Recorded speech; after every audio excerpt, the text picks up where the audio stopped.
Assalamualaikum. Waalaikumsalam.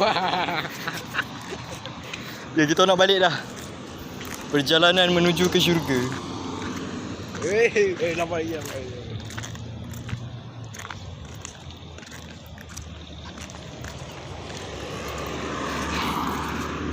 Okay, budak ni.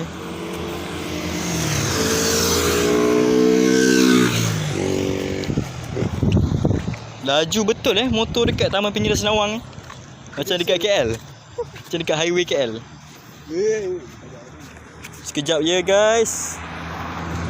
Sedang melintas tu ada kereta.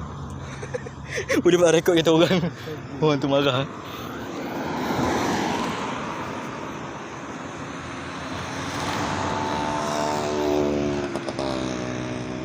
Sekejap guys. Rasanya macam ada kenduri ya kat Taman Bukit Senawang Perdana. Ramai orang laju ni kereta. Ya rekod. Oh laju. Wih lajunya. Okay, let's go balik ke rumah Sheikh Haris. Oh bukan Sheikh. No. Habis tu apa? What is bukan. Who are you? I am Ustaz Haris. Ustaz Haris. Sebab aku search dekat Google kan.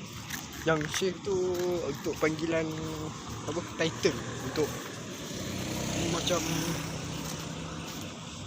ketua Islam. Oh, baru saya tahu. Itu maksud Syekh sebenar.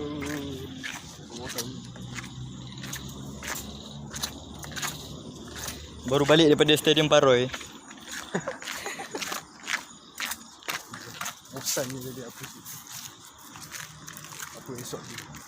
Okey, Haris Zakwan, sedikit kata-kata untuk penutup tahun 2025. Sedikit kata-kata. Penutup. Yelah, kira nak habis lah tahun 2025. Sedikit kata-kata. Sedikit Satu ayat pun tak apa. Cakap apa-apa. Cakap je bahasa Inggeris bahasa Melayu. Cakap je lah, tak apa. Tak payah malu. Don't judge someone by their look. Don't judge someone by their look. Okey, itulah kata-kata